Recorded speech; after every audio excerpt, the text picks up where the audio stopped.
সকল মামলায় জামিনের পর মুক্তি পেলেন সাবেক মন্ত্রী সাবের হোসেন চৌধুরী।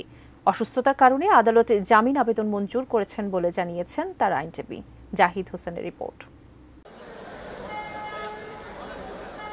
সাবেক পরিবেশ ও বনমন্ত্রী সাবের হোসেন চৌধুরীকে তার গুলশানের বাসা থেকে রোববার গ্রেপ্তার করে পুলিশ।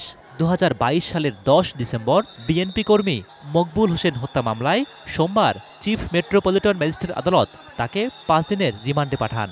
এদিন হাজতখানায় নেওয়ার পথে তার ওপর হামলারও চেষ্টা করে উৎসুক জনতা। অসুস্থতার কারণে রিমান্ড স্থগিত রেখে জামিন শুনানির জন্য মঙ্গলবারও আদালতে আনা হয় সাবের চৌধুরীকে। এ সময় আদালত প্রাঙ্গণে ছিল বাড়তি নিরাপত্তা। বিকালে ঢাকার চিফ মেট্রোপলিটন ম্যাজিস্ট্রেট আদালতে জামিন শুনানির জন্য তোলা হয় তাকে।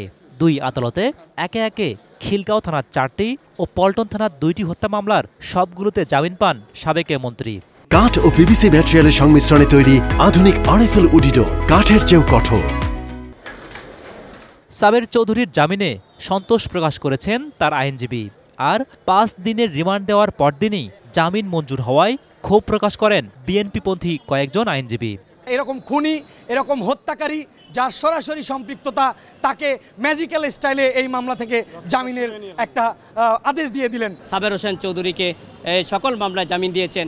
এতে আমরা করি আইন এবং আদালতের প্রতি মানুষের আস্থা এবং বিশ্বাস বাড়বে এবং জুডিশিয়াল আরও শক্তিশালী হবে।